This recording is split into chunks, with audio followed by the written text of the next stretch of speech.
When I first moved into Kampong Gelam, working out of a friend's studio, Kampong Gelam was kind of like, it was bustling during the daytime, but very different from what you have now. Back then you had more the older generation coming to Arab Street to buy fabric, you know. Anything after like the evening prayer at the mosque, it's just like dead town. So, but also represented, gave us the opportunity, myself an opportunity to paint in the back alleys because there wasn't anyone around. You could just do your things without getting caught.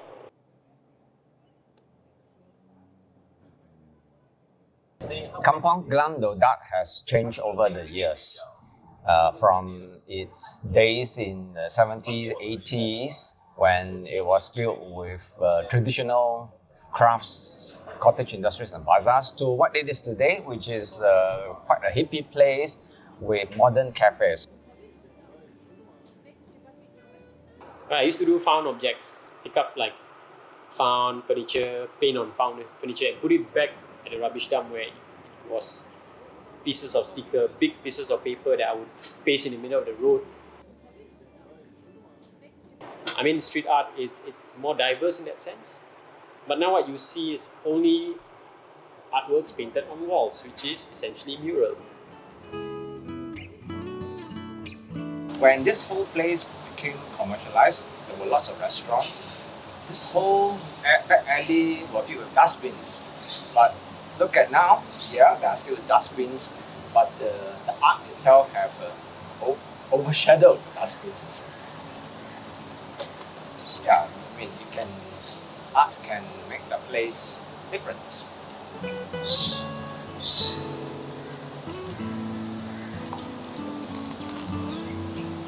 Whether mural art can help assist in the conservation of a heritage, right?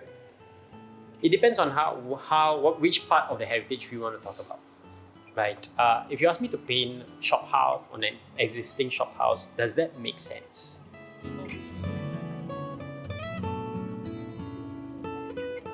We can't cling on to the old ways, the old heritage, we call it, but we need to find new ways to enliven the place. And fortunately or unfortunately,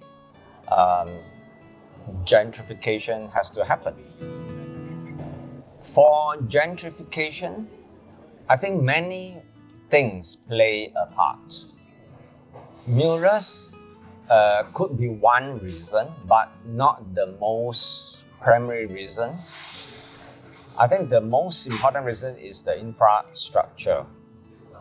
When properties appreciate, definitely there will be new buyers, and then they will want the house to look nice. So they will want new businesses to come in, more updated businesses, so that it earns money. And these new businesses, they will also want to attract younger people, and therefore they bring in murals. So it's a whole chain of events that happen. It's not just murals. Art brings the people together. That's where everyone is actually enjoying and taking pictures with all the art in the wall. That's how I believe.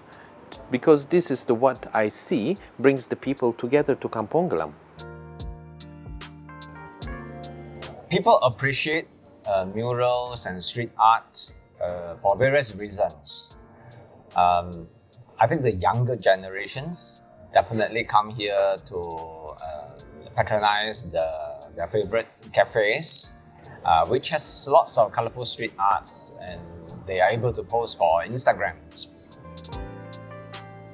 I mean, it's something that you can visit with intention, and it's something that brings joy into people's lives when they walk past as well. I want to represent past, the present, and the future.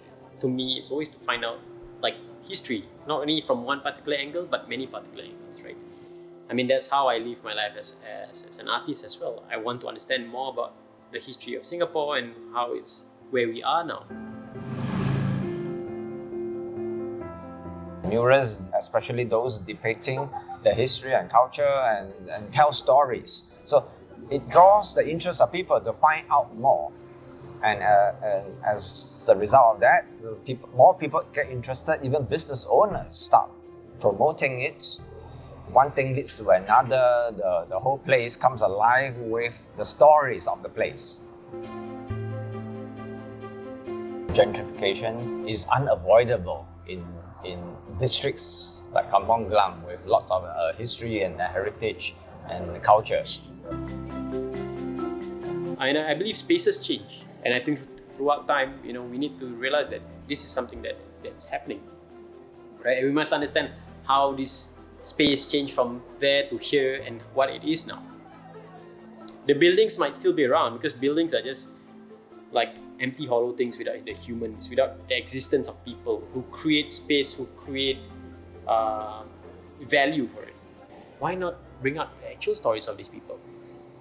Individuals rather than this entire giant generalizing, narrative that has always been pushed out. If you can find the people who are still existing, who can talk about those stories, paint it out.